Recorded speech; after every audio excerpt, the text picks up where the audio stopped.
Coming up, flying low and fast, we take you to the Red Bull Air Race World Championship in Indianapolis. And a slice of aviation heaven in Tampa. And we honor the best of the best in flight training. AOPA Live this week begins in just a moment.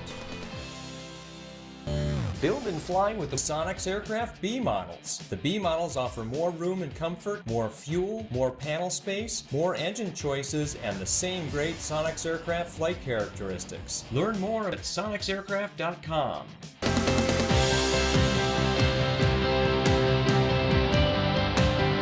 This is AOPA Live This Week with Tom Haynes and Melissa Rudinger.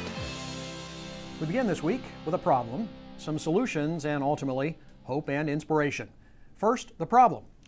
At the Redbird migration this week in Oshkosh, General Aviation Manufacturers Association President Pete Bunce graphically illustrated the issue. General aviation pilots are getting older, and the numbers are getting much smaller. And while basic med helps to keep people flying, but that absolutely does not do anything for the pilot that is out there, man or woman, that reaches 70 years old and they self-eliminate. That curve starts to diminish radically. It's going to be a challenge for us in our industry just to keep that population and arrive at a steady state level to keep that population around. And this is not a new problem. There's just not one solution. So 2 years ago, AOPA created a program to pursue many different approaches to putting more general aviation pilots into the skies. We call it You Can Fly. That's what we decided a couple of years ago with our foundation, to say you can fly and you will fly, and we'll find a way to help you. So we want to help the experience, which was the reason we're going to award some really great flight schools today, invite more people into general aviation, and inspire people to stay active and engaged in the community. How are we going to do that? Well, as Mark said, one of the ways we're going to do that is to encourage and improve the flight training industry. The Flight Training Experience Awards are a part of that program. We are really proud to recognize the winners of the Flight Training Experience Awards tonight. And the purpose of these awards is to both recognize and celebrate those who provide a customer experience that supports student pilots and facilitates their entry into all aspects of the aviation community. You Can Fly is all about extending that invitation, inviting people to come into our community. When they accept that invitation, the first place they're probably going to go is a flight school. Flight schools are the front door to our community, and flight instructors are the heart of those schools. So we really are privileged here tonight to recognize some of the very best schools and very best instructors in the country. Individuals like you who are creating the kind of experiences that not only welcome newcomers to aviation, but that keep experienced pilots coming back for more. AOPA first recognized the best instructors and flight schools in each of 5 regions. And then out of those, the best of the best. And the envelope, please, for the best flight instructor. Congratulations to Zoanne Harklerode, our 2017 National Best Flight Instructor. I think the customers are really the judge of when you're doing it right and when you're doing it wrong. And of course, throughout my career, I've been the easy instructor and then realized that wasn't benefiting anybody. And I've been the tough instructor, and that was probably too far the other direction. So, the customer really has within them what they need to make it work for them. And as a flight instructor in a school, I'm just privileged that I can bring that out in them, perhaps, or help them figure it out, stay with them long enough till they figure it out. And the best flight school? Here it is, the 2017 National Best Flight School, Skytrek Alaska Flight Training in Anchorage, Alaska.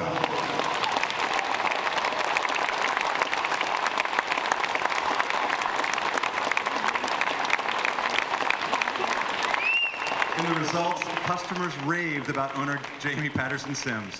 Says she promotes aviation community, has well-organized training, great educational experience, and the people are impressed with overall with the aircraft and attention to safety.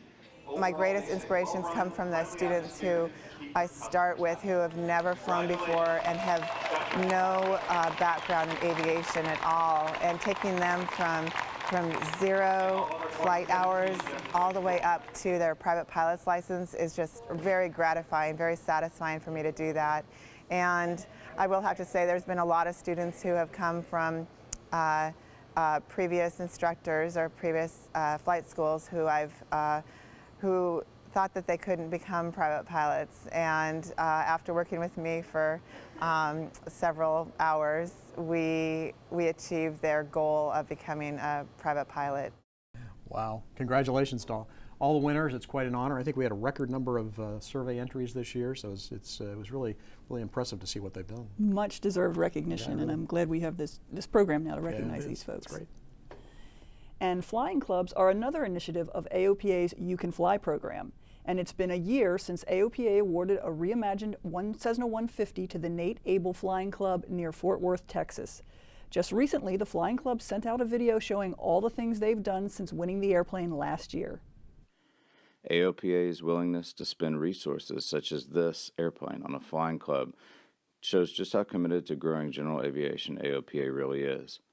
By awarding it to a flying club, this airplane has had the greatest amount of impact on an exponential number of people. If the last year is any indication of future success of the club, you haven't seen anything yet. Thank you, AOPA, for taking a chance on the club from Fort Worth with a very special story. The club was named for Nathan Abel, an avid aviator who died of cancer in 2013. His passion for flying inspired many in his community and beyond, just as the Flying Club is now. And a Washington State Flying Club was recognized on a national network news program this week. NBC Nightly News ran a story about the Red-Tailed Hawks Flying Club in Washington State. The Washington State-based chapter of the Black Pilots of America that gives minority youth the motivation, training, and skills to fly. Air Force veteran and Boeing engineer Jesse Hayes started the program in 2013. My mission with the kids really is just to get them fired up about their own lives, so that they can make educated choices about their own career. Next airplane. Jesse says since the club started, it's inspired hundreds of young students to get excited about math and science. You can find the full video on the NBC website. Those two clubs are like the gold standard of flying clubs. They really are. It's amazing what they've done, the kids and youth they've got involved in aviation. Really nice to see. Flying clubs are a really good option for people to get access to lower cost airplanes and a variety of airplanes. So, it's a really good way.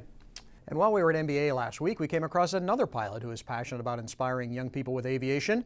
You may remember Shasta Ways from a story early this summer. Shasta is the first civilian female pilot from Afghanistan to fly around the world. She just got back from her trip a couple of weeks ago, and during the 145-day journey, Shasta stopped at destinations around the world to tell her story. I really wanted our audience to be very diverse, so I actually did go out to orphanages and underprivileged students all over the world, and including some STEM-related universities. And it was really cool because for them to see this airplane, normally young kids think a plane going around the world, it would be more of a jet, maybe something with 2 engines. But when they saw this aircraft, and I'm the pilot that's flying around the world, it was a very eye-opening experience. So just being able to share what science, technology, engineering, and math is through aviation, it was very humbling, and the kids just got a kick out of it. And Shasta's journey is not over. She's planning to continue to inspire the next generation through her nonprofit Dreams Soar. And if you travel long distances, you may find that some FBOs at airports around the country have very high fees and pricing. AOPA started looking into it earlier this year. Our goal is to ensure fair pricing and accessibility at all public use airports around the country. We're especially making progress at Eastern Iowa Airport in Cedar Rapids. Starting in September, pilots can now save $2 a gallon using new self-serve pumps instead of buying fuel through the FBO. And the Airport Commission is also working on transient ramp space as an alternative to parking at the FBO and paying the ramp fee. And a setback in the fight for Santa Monica Airport. A temporary restraining order halting construction to shorten the runway at Santa Monica has been lifted. Despite a lawsuit and amicus brief filed by AOPA and NBAA supporting the order, it was denied, and the city will resume its plan to shorten the runway immediately. And we're just a week away from our fly-in to Peter O. Knight Airport in Tampa, Florida. The airport is a slice of general aviation heaven located on the beautiful Davis Islands in Tampa Bay. We're an airport that's waterfront on two sides. We have a downtown skyline view. We're 5 minutes to downtown, so it's a super unique location. The airport has a long history in general and commercial aviation. This airport was not only the site of one of the first commercial flights ever in the United States, it was a Benoit flying boat, but also this was the commercial airport for Tampa originally, before Drew Field became Tampa International Airport. So this airport used to service the commercial airlines with DC-3s and all kinds of the cool historic airliners. The setting makes for some beautiful flying in the area. We're about an hour and a half to the Bahamas from here. We're about 2 hours up to the mountains from here. I've gone on skiing trips. I was gone there for the day and come back. It's a pretty unique location to be able to do that sort of flying. The airport is home to friendly pilots and a variety of airplanes. You've got some really unique individuals that have had a lot of success in life, so they're very intelligent and they're very open and forthcoming with everything that they've learned and everything they do. They take you flying with them all the time. I don't have an employee here at Atlas that hasn't flown with many of the people here, up in aerobatics and biplanes and all kinds of different things. Everybody's really open. Atlas Aviation is the FBO at Peter O. Knight with a long history serving the general aviation community here. We're a full-service FBO here. We've been here since 2004. We have a busy flight school. We have 9 airplanes in our fleet. We're a Cessna Pilot Center. Campers at the fly-in will have a beautiful view of downtown and a chance to wave at cruise ship passengers as they glide by. The experience at Tampa will really be unique among fly-ins, and hopefully it'll be the best one that anybody's ever attended.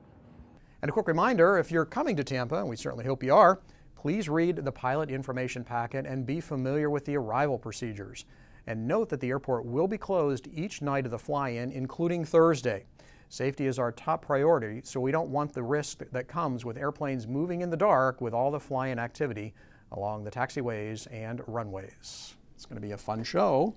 And you're not going. Unfortunately not, but if anything changes, I will be there in a heartbeat. And I'll spend the entire weekend answering the question, where's Melissa? Tell everyone I said hello. Coming up after the break, find out who took home the prize at the Red Bull Air Race World Championship. And fighting fires in California with a jumbo jet.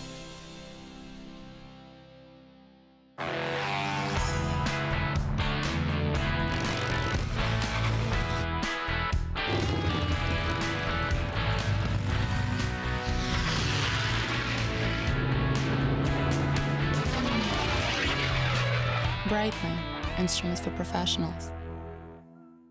Welcome back. According to Transport Canada, a Skyjet flight collided with a drone during an approach to Quebec City earlier this week.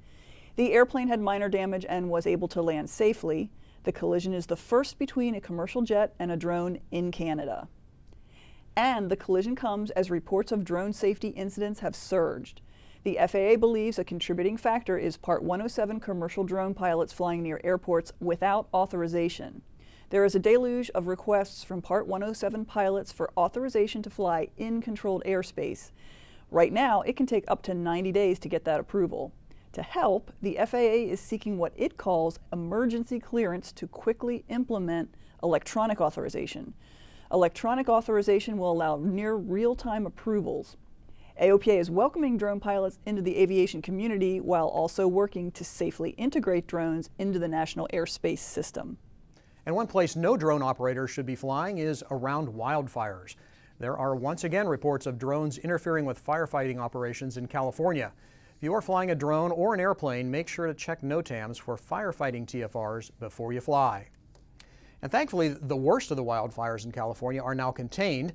Firefighters worked hard to put out the fires using a variety of aircraft, including the largest firefighting tool available, a modified 747. The airplane can drop over 19,000 gallons per load.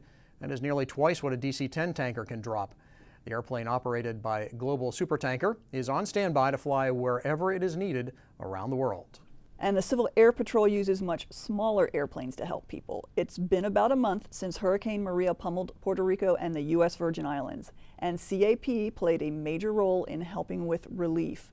Crews flew nearly 500 hours on 236 sorties over damaged areas.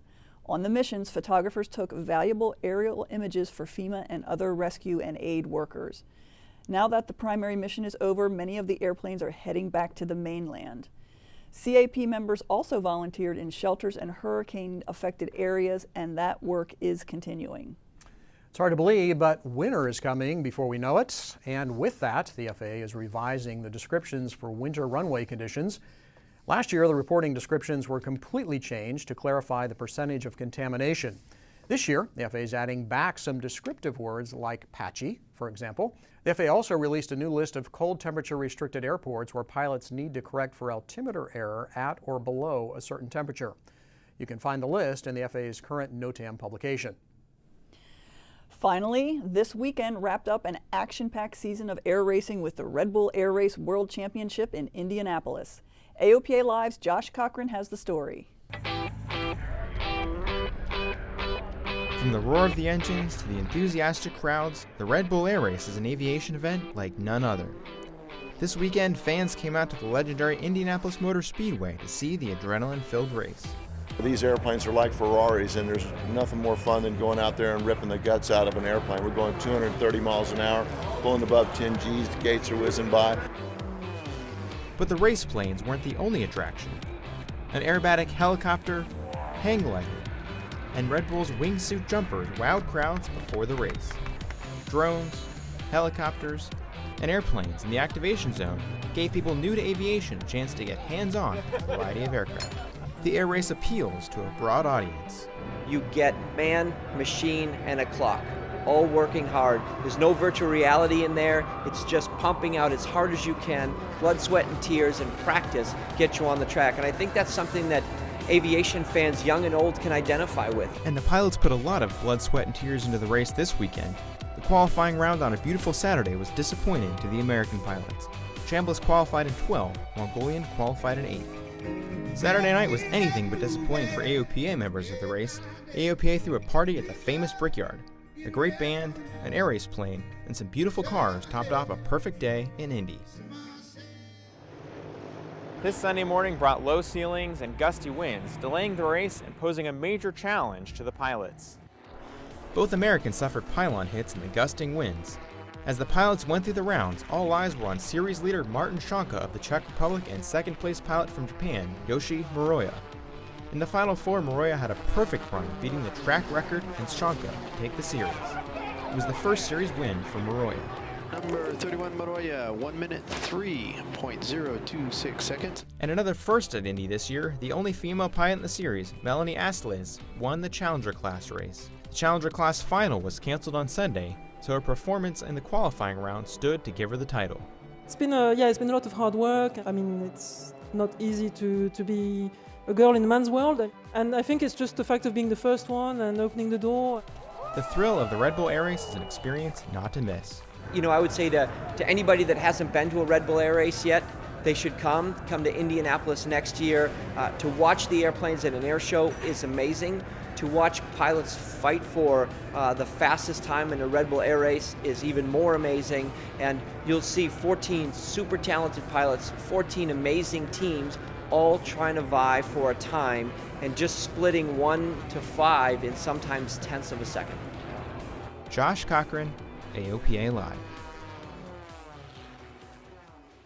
That is some amazing flying. It is, and he's right. You've got to go to at least one. I've only been to one, but right. it is a bucket list must do. Somehow I have just not made it to one yet. They always seem to conflict with some other event going on, but I'm definitely going to get there next year. It's worth it. Well, that does it for us this week. Thanks for joining us, and we'll see you next Thursday for another AOPA Live This Week.